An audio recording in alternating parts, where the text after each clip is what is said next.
The following audiobook is fanfiction based on the science fiction television show, Sliders. Narration was done utilizing artificial voice synthesis of the actor, John Rhys-Davies. It is not to be copied or distributed for profit or any other monetary gain. Mr. Davies has had no part in this production. Please support him by purchasing his library of works. Good evening, and welcome once again to my home. My name is Professor Maximilian Artur, here to convey yet another tale of those known as the Sliders. From the journal of my illustrious alternate comes a harrowing account that is sure to put the most rigid soul somewhat ill at ease. It is from a world where reptiles have evolved into intelligent humanoid beings. These peace-loving creatures have found themselves emblazed in an interdimensional war with the Cro-Mag dynasty. So, my friends, I present to you now, written by Jimmy Catlett, The Reptilian War Machine. Chapter 1, The Arrival. The air shimmered with a familiar hum as Quinn Mallory, Wade Wells, Rembrandt Brown, and Professor Maximilian Arturo hurtled through the vortex, emerging into a new world. They landed in a dense forest, the trees towering and twisted with unfamiliar foliage. Strange bird-like creatures screeched from above, and the air was thick with the scent of blooming exotic flowers. This place has a different feel, Wade observed, brushing leaves from her clothes. Indeed, Arturo replied, scanning their surroundings. The flora is unlike anything I've seen on Earth. Rembrandt, still adjusting to his footing, added, "Let's just hope there's no hostile wildlife. I don't want to be eaten alive by some strange animal," he said with a sideways grin. Quinn pulled out the timer, examining it. "We're here for 15 days, guys," he announced, showing the countdown to the others. 15 days, Wade repeated, a sense of anxiety in her voice. "Let's make the most of it, I guess." They set off cautiously, their footsteps crunching on the strange, vibrant undergrowth. Soon they encountered a clearing, revealing a sight that left them speechless. A city, but not like any they had seen before. Towering structures of organic design, with scales and textures reminiscent of reptiles, rose into the sky. The inhabitants, reptilian humanoids, moved with a grace that belied their formidable appearance. Chapter 2. The Reptiloid Civilization. The group was quickly noticed, and surrounded by reptiloid soldiers, their scales shimmering in the sunlight. Quinn raised his hands in a gesture of peace. "We mean no harm. We are travelers," he explained. After a tense moment, one of the reptiles, a tall figure with emerald green scales, stepped forward. "I am Sasara, a commander in the reptile army. Who are you, and how did you come to be here?" Arturo stepped forward. "We are sliders, travelers between worlds. We arrived here by accident." Sarah's eyes narrowed. "Travelers between worlds? You have sliding technology." Quinn nodded, explaining their situation and how they had arrived. Sarah seemed intrigued and led them to their city, where they were introduced to the Reptiloid Council. The council chamber was grand, with a throne made of polished stones and scales. The walls were adorned with intricate carvings depicting the history of the reptiloids, from their humble beginnings to their current advanced civilization. As they shared their story, the Sliders learned of the reptiloids' plight. The Cro-Mags, a race of ruthless conquerors, whom the Sliders had encountered before, had followed the reptiloids from a world where humans were enslaved, and had invaded their peaceful world, seeking to subjugate them. Quinn couldn't help but ask, "How do you know English?" Sarah explained, "We have encountered many worlds in our explorations, including some where English is spoken. Our technology allows us to learn and communicate in different languages quickly." Chapter 3. Allies in War. The reptiloids had developed their sliding technology to discover and explore other worlds, but had inadvertently led the Cro-Mags back to their own. Now their world was embroiled in a brutal war. And we need your help, Sarah pleaded. Our technology is advanced, but the Cro-Mags' numbers and cruelty are overwhelming. With your knowledge and experience, we might stand a chance. Quinn, sensing the desperation in Sarah's voice, agreed. We'll help in any way we can. We've dealt with the Cro-Mags before, and we know what they're capable of. Rembrandt's expression darkened. Those Cro-Maggots won't know what hit them. Over the following days, the Sliders integrated into the Reptiloid Society, learning their ways and strategies. Wade and Rembrandt assisted in medical care and morale, while Quinn and Arturo worked with the Reptiloid scientists, enhancing their sliding technology and developing new tactics to combat the Cro-Mags. Quinn and Arturo were fascinated by the Reptiloid technology. Their sliding devices were far more advanced than the Sliders, capable of precise navigation between worlds. The Reptiloids had even developed cloaking mechanisms to hide their cities from aerial detection. Quinn saw the potential to not only help the Reptiloids, but also improve their own sliding equipment. Chapter 4. The Reptiloid Homeworld. The Sliders were given a tour of the Reptiloid capital. It was a city of contrasts where advanced technology and nature coexisted harmoniously. Buildings were constructed with organic materials, seamlessly blending with the surrounding landscape. Parks and green spaces were abundant, filled with plants that had medicinal and nutritional properties. Sarah led them to a massive laboratory where reptile scientists worked tirelessly. This is our central research facility, he explained. We are currently developing weapons and defenses against the Cro-Mags. Any assistance you can provide would be invaluable. Quinn and Arturo dived into the work, sharing their knowledge and learning from the Reptiloids. Meanwhile, Wade and Rembrandt visited the medical centers, where they saw firsthand the devastation caused by the Cro-Mag invasion. Families were torn apart, and children were orphaned. The human-like compassion of the Reptiloids moved Wade deeply. We have to stop the Cro-Mags, Wade said to Rembrandt. These people deserve to live in peace. You know, I agree, Wade, Rembrandt said. He continued, you know I try not to hate anyone, but I have a special hate deep in my soul for those maggots. Chapter 5. The Cro-Mag Attack.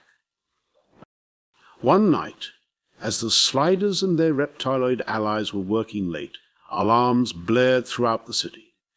The Cro-Mags had launched a surprise attack. Their ships descended from the sky, raining fire and destruction. The city erupted into chaos. Reptiloid soldiers rushed to defend their home, while civilians fled to underground shelters. Safar and his warriors fought valiantly, but the Cro-Mags' sheer numbers were overwhelming. Quinn and Arturo worked frantically in the command center, coordinating defenses and deploying the new weapons they had developed. Wade and Rembrandt helped evacuate civilians and tended to the wounded. In the heat of battle, Sarah faced off against a Cro-Mag commander. The two fought fiercely, their movements a blur of speed and power. Sarah's agility and strength allowed him to gain the upper hand, but the commander was relentless. Rembrandt, filled with rage, shouted, "You eyeball-eating freaks won't win this time," as he raced guns blazing toward Sarah and the Cro-Mag. Quinn saw the struggle and knew they needed a decisive move. "Professor, we have to activate the vortex generator now." "Indeed, I must concur, my boy," Arturo agreed. They had worked tirelessly with the reptile scientists for several days to help them finish a device that, when activated, would target only Cro-Mag DNA and pull them, and only them alone, into a vortex. The vortex would send them to a slide cage on a barren Earth, much like the ones the Cro-Mags themselves used to imprison off-worlders. Chapter 6. The Vortex. With a deafening roar, the vortex generator activated, creating a massive portal in the sky. The Cro-Mags, caught off guard, were sucked into the swirling vortex. Their ships and troops vanished, leaving the reptoid city battered, but victorious. The reptiloids cheered as their enemies were finally driven from their world. Sahara, bloodied but unbowed, thanked the Sliders. "You have given us hope and a future. We are forever in your debt." Quinn smiled. "We did what we could. Just promise us you'll keep fighting for your freedom." Chapter 7. The Aftermath. The battle had taken a toll on the reptiloid world. Rebuilding efforts began immediately, with every reptide contributing to the restoration of their city. Sahara and his council organized the efforts, ensuring that everyone had a role to play. The Sliders continued to assist where they could. Wade and Rembrandt set up support groups for the traumatized survivors, while Quinn and Arturo helped repair critical infrastructure. The bond between the Sliders and the reptiloids grew stronger with each passing day. During this time, Sahara shared more about their history. The reptiloids had once been a peaceful race of scholars and explorers driven by a thirst for knowledge. The invasion by the Cro-Mags had forced them to become warriors, but they never lost their core values of compassion and cooperation. Chapter 8. The New Alliance. With the Cro-Mag threat temporarily neutralized, the reptiloids began to prepare for future incursions. They enhanced their sliding technology to create defensive barriers and develop more advanced weaponry. Quinn and Arturo were integral to these advancements. They introduced new concepts and improvements, making the reptoid defenses nearly impenetrable. Wade and Rembrandt, on the other hand, focused on cultural exchange, teaching the reptiloids about human history and learning about their traditions in return. One evening, as the Sliders sat around a campfire with their reptiloid friends, Sahara made an announcement. "We have decided to form an alliance with other peaceful worlds. We will use our sliding technology to aid those in need and protect against threats like the Cro-Mags." Quinn was impressed. "It's a noble goal. Just be careful not to attract too much attention." Sahara nodded. "We will. And remember, you will always have allies here." Chapter 9. The Plan. As the time for the next slide approached, the Sliders discussed their hopes of using the reptoid technology to finally get home. Quinn and Arturo had spent days working with the reptoid scientists to understand and adapt their sliding technology. Quinn showed the others the modified timer. "With this, we should be able to navigate back to our home world. The reptiloid's technology is far more precise than ours." Rembrandt, eager for the chance to return home, asked, "Do you think it'll work, Tubal?" Quinn nodded confidently. "I've double-checked everything. This should work. We have to try." Wade looked hopeful. "Imagine if we finally get home after all this time." Arturo added, "Indeed, this could be our best chance yet." Chapter 10. Farewell Party. As the Sliders prepared for their next slide, the reptiloids held a grand feast in their honor, with music, dancing, and stories of their shared experiences. And with the evening coming to an end, so had come the time to bid their new friends a fond farewell. Wade, teary-eyed, hugged Sahara. "Thank you for everything. We'll never forget you." Rembrandt shook hands with several reptile soldiers he had grown close to. "You guys take care of each other." Arturo, ever the professor, left detailed notes and instructions for the reptile scientists. "Keep pushing the boundaries of knowledge. And remember, science and compassion go hand in hand." Finally, Quinn activated the modified timer. As the vortex to their next destination opened, the Sliders prepared to leave. Sahara handed Quinn a small device. "This is a beacon. Should you ever need our help, activate it. We will come." One by one, the Sliders all jumped through the portal, hoping it would finally lead them home. Chapter 11. Slide Roulette. the sliders emerged into a familiar-looking world. It was sunny, with suburban houses lining the streets. The air was filled with the sounds of children playing and birds singing. "Are we home?" Wade asked. "Hopefully." "I don't know, but we only have 2 hours to figure it out," Quinn replied.